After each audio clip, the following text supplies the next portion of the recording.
लाला लाजपत का बलिदान और भगत सिंह भाग 1। 20 अक्टूबर 1928 को जब साइमन कमीशन लाहौर पहुंचा तो भगत सिंह ने अपनी नौजवान भारत सभा के साथियों और अन्य क्रांतिकारियों के साथ मिलकर साइमन कमीशन के विरोध में विशाल प्रदर्शन का आयोजन किया। स्टेशन पर उतरते ही साइमन कमीशन को काले झंडे दिखाने और पूरी भीड़ के साथ वापस जाओ कहने की योजना थी।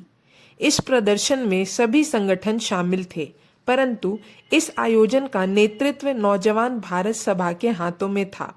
उसके क्रांतिकारी सदस्यों की टोली स्टेशन पर उस जगह आ खड़ी थी जहां से गुजरने के अलावा साइमन कमीशन के सदस्यों के लिए और कोई चारा न था।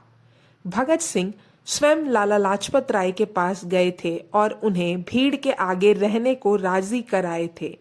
लाला जी को क्रांतिकारियों की टोली ने अपने में घेर लिया था और एक युवक ने उन पर छतरी भी तान ली थी।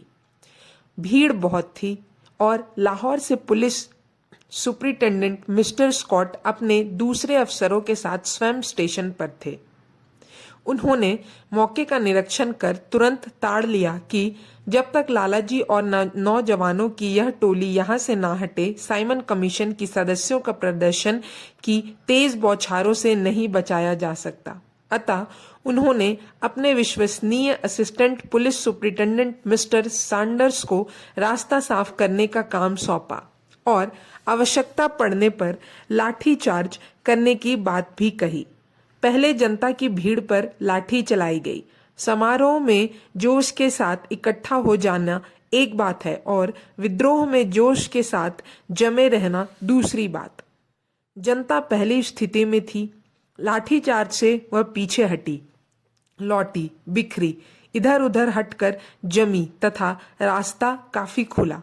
पर लाला लाजपत राय अभी अपनी जगह थे और नौजवानों की टोली अपनी जगह।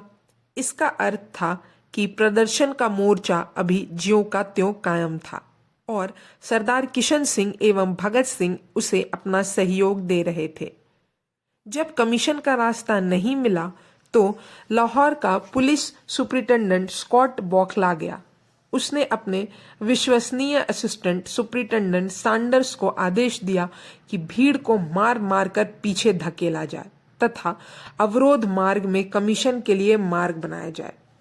सैंडर्स हाथ में बड़ा सा डंडा लिए आगे बढ़ा और भीड़ पर टूट पड़ा। सामने का भीड़ थोड़ी छटी तो वह लाला जी के निकट जा पहुंचा। ऐसी संभावना नहीं थी कि पुलिस का कोई अधिकारी लाला जी पर हाथ उठा सकता है, मगर सैंडर्स पर तो जुनून सवार था। वह बड़ी फुर्ती से आगे बढ़ा और उसने लाला जी पर डंडा चला दिया। बहुत रोकने के बावजूद भी वह ना रुका। भगत सिंह और उनके साथियों की कोशिश के बावजूद लाला जी का छाता टूट गया और उनके कंधे और छाती में भी चोट आई। शाम को मोरी दरवाजे के मैदान में कांग्रेस के आह्वान पर सार्वजनिक सभा हुई। उसमें आदमी ही आदमी थे।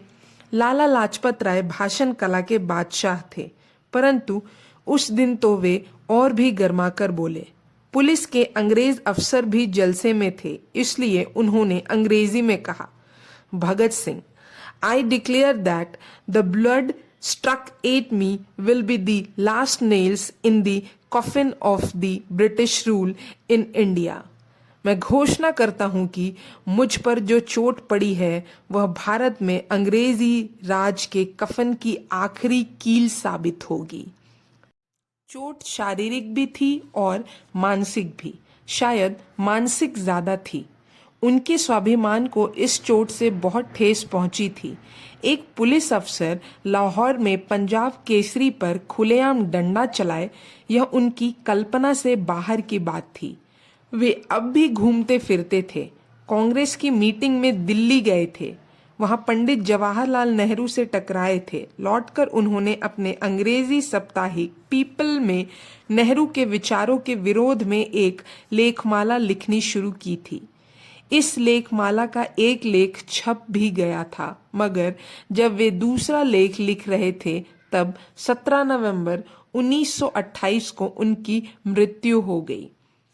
उनकी मृत्यु से देश की जनता में उनके प्रति अपार श्रद्धा और अंग्रेजी सरकार के प्रति अपार क्रोध उफन पड़ा था। आधुनिक राजनीतिक क्षेत्र में अपने अपूर्व साहस एवं निर्भीकता से हलचल मचाने वाले लाला लाजपत राय गरम दल के प्रमुख राजनेताओं में से एक मान्यता प्राप्त देशभक्त राजनीतिज्ञ थे। लाल बाल पाल के रूप में पहचाने जाने वाले त्रिमूर्ति में से एक लाला लाजपत राय वास्तव में महान देश सेवक थे।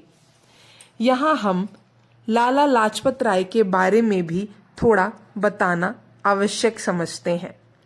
आखिर लाला लाजपत राय थे कौन, जिनकी हत्या का बदला लेने के लिए चंद्रशेखर आजाद और भगत सिंह भी बेचैन हो उठे? लाला लाजपत राय के बारे में अब हम जानेंगे अगले भाग में। तब तक के लिए बस इतना ही। बने रहें हमारे साथ। धन्यवाद।